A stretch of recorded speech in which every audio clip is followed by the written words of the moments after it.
drums.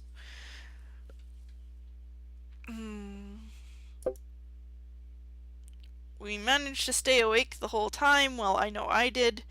Nigel didn't finish in the cellar till dawn anyway. We have both been discussing the theory that perhaps there is something more to these hauntings, not just random activity.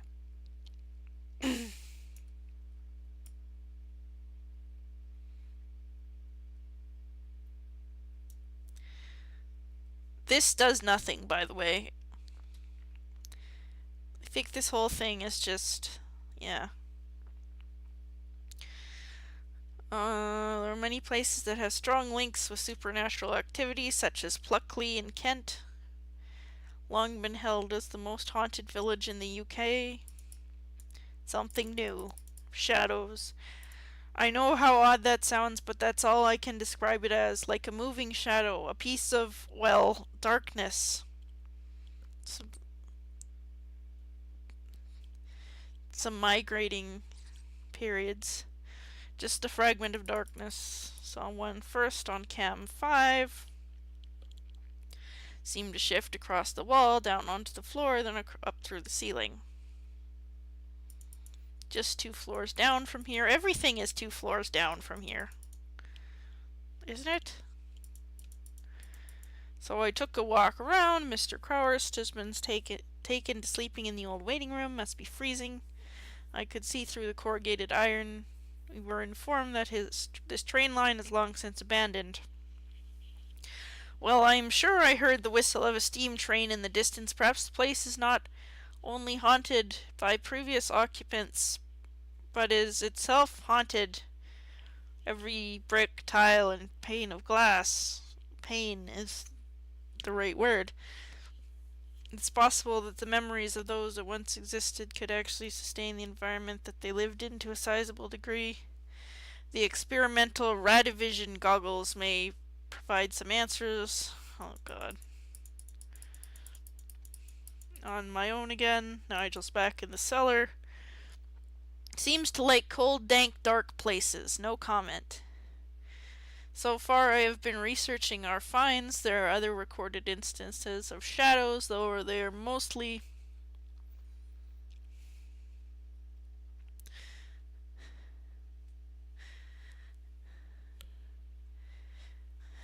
connected to superstition. Started reading Mr. Tully's notebook again. He mentions a darkness, though his description seems to differ. He connects the apparition with a singular spirit, claiming that he had direct communication with it. This is something I could try. If needs must, there are ways and means. The old Ouija board. Obviously, I will not be mentioning this in my essays. I would be laughed out of Weymouth University.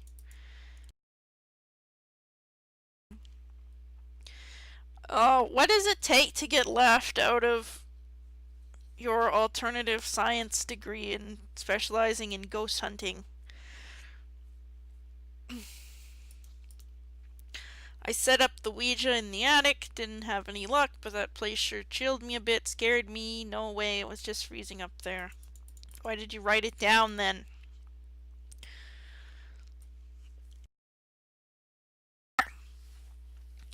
I die of lack of oxygen.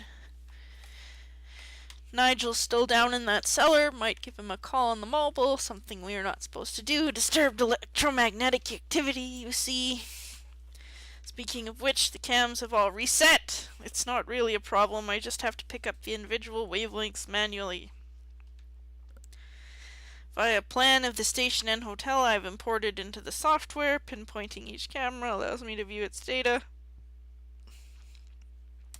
It's a lot slower to make a full sweep of the 10 cams, but it's better than nothing.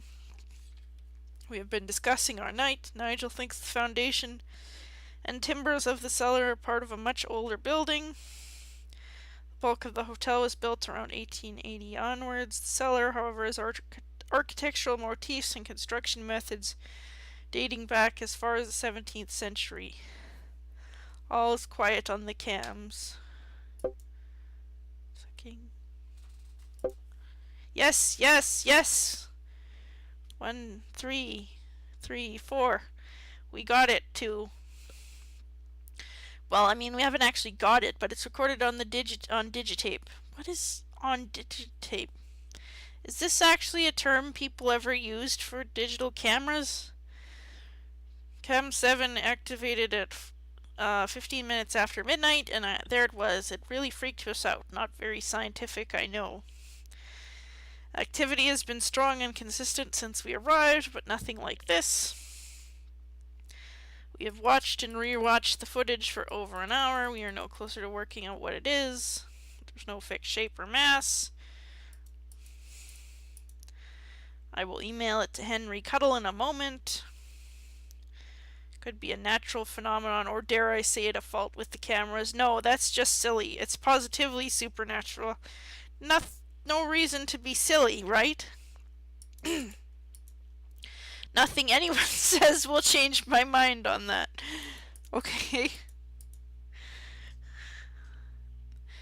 I cannot send the email. Supposedly hadn't established a strong broadband link for us. Well, it's not looking too good right now. I will try again in the morning. Nigel has been noticing severe temperature drops on that floor using thermometers. Not the most advanced equipment we have, but it's certainly the most dramatic. What? We were able to watch from here. The drops are not unusual in themselves. It's the scale from 9 degrees to -3 in about 20 seconds.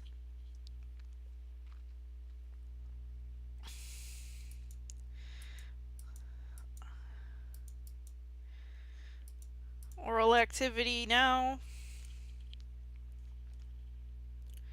Noise is coming from upstairs. It's very quiet. To investigate further. An old radio could have been on all along and our equipment interfered with its tuning. Unlikely, though. It's more likely that the hauntings are able to interact with solid objects. This, of course, is very common with poltergeist activity, but is less well known with spiritual entities. We switch the radio off again.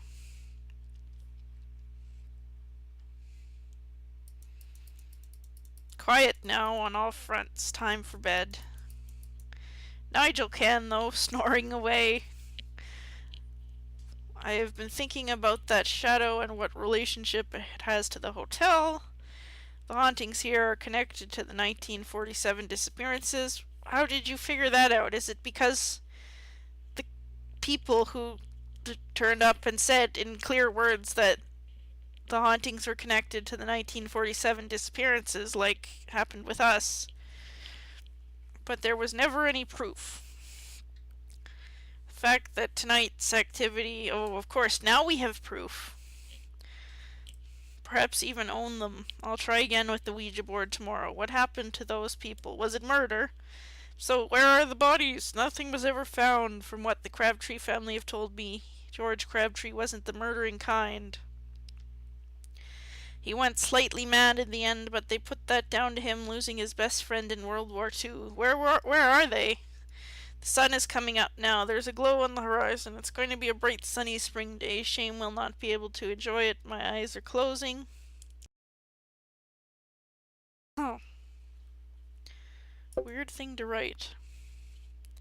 Dinner was disgusting tonight. We have been ordering from some of the local companies. We'll think harder about what we have next time.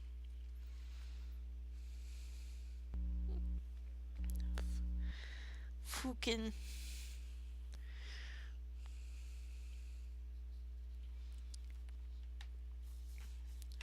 I'm planning on getting into George Crabtree's room. According to the details, we've had 2 rooms on the 3rd floor, a bedroom and a study. Strange. Time for a bit of Nancy Drew. Study appears to be locked from the inside. A Nancy Drew style action, I think. Perhaps I can get the key out.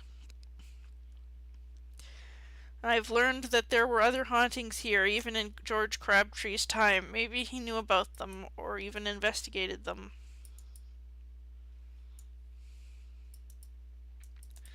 He did know about them, the hauntings. Fook. We've found scraps of letters and documents. Metallic door in the cellar sealed by some kind of locking mechanism. He's gonna try and bypass it or work out how it opens. It's quite ingenious. He hasn't had any luck so far in the half hour, but thinks that he's discovered something far more interesting.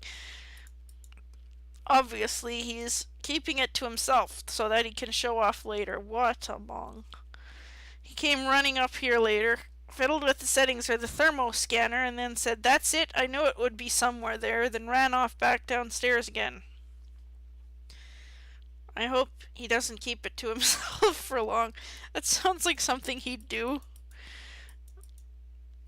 I'm on my own, doing my best to record the findings. There's something outside the door. Like a vibration, whispering, 1,000 voices whispering. It's still there now while I type these words. There was a knock at the door. No way, it's Nigel. I'm not going to answer it, partly because it may disturb whatever event this is, and also I'm not ashamed of this. I'm quite afraid. What is this thing? It's not a ghost. It has no human characteristics at all. It's made of pure energy, which maybe not so pure. Nothing now. Took a look outside the door. The hallway was empty. Oh, no shit.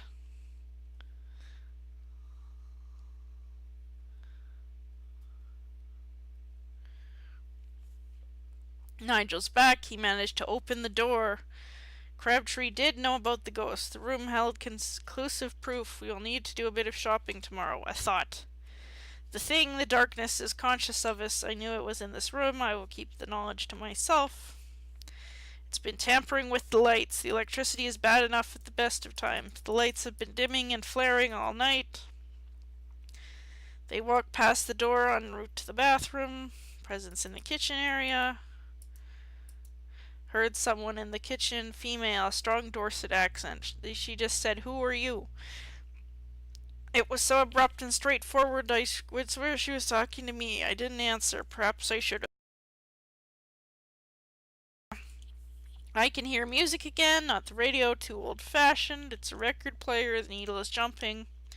I'll take a look later, it's getting louder. Perhaps Pete will hear it down there in the waiting room. That should shake him up a bit, make him a little less Scully-like. I can make out some of the words. When two lovers woo, they still say I love, something like that.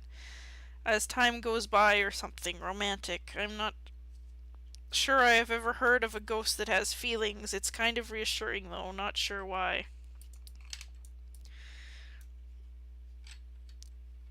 Okay. All is quiet again. I will take a look in that room, see if I can find the record player. Nigel has been acting really strange tonight. Okay. Keeping himself to himself as usual. So you just finished saying he was acting strange, then you said he's being his normal self. Well, I guess with Nigel, that would make sense. I don't like secrets. We were supposed to be a team.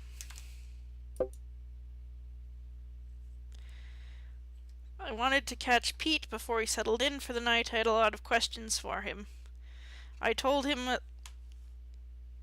about last night's events, and he didn't laugh this time. Concerned for what? Us, himself? Didn't want to push it any further, so I changed the subject.